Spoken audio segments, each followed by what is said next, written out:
Friends ये देखूँ यहाँ गोटे मोर येलो मंदार गछ तो ये देखूँ गछटी एकदम बर्ड्स भर्ती अच्छी किंतु हठात यहाँ 2 दिन तले गछटी खूब भल था किंतु 2 दिन भितर देखते ये गछटी केमती जंदा अटैक कर देछि तो जंदा अटैक करी गछटी केमती एकदम पत्र गुड़िक कला कर देछि तो गछटी को से शीघ्र नष्ट करदेव तेणुक आज बर्तमान मो नजर ये गछटी पड़ा तो ये चलते ये आम इनसेक्टिसाइड स्प्रे करिया तो यहाँ गोटे मोर 5 लिटर बटल तो एथे मु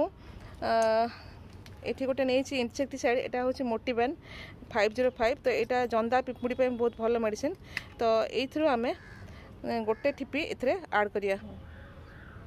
ये गोटे ठिपी बर्तमान में नहीं जाइए तो ये गोटे ठिपी को ये आम मिक्स करदे मिक्स करके भल भाव बंद करके भल भाव गोड़ेदा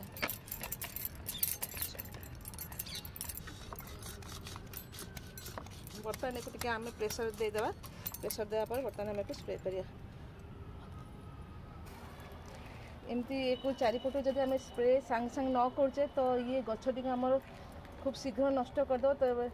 आपन जदि आपन प्लांट एपरी इनसेक्ट अटैक आप देखते तेज एक तुरंत या ट्रिटमेंट करेंगे ना आपंकर बहुत भल गछ ये नष्ट करी गछ को पूरा खराब करदे तो यहपरी भाव में आम गचर आरंभ शेष पर्यंत चारिपटे एमती भल भाव को स्प्रे करदे जहाँद्वारा कौन हम जो भी आम जंदा अटैक होती से गुड़िक आमर गच जंदा गुड़िक बाहर जाए और गछटी आमर सेफ हो।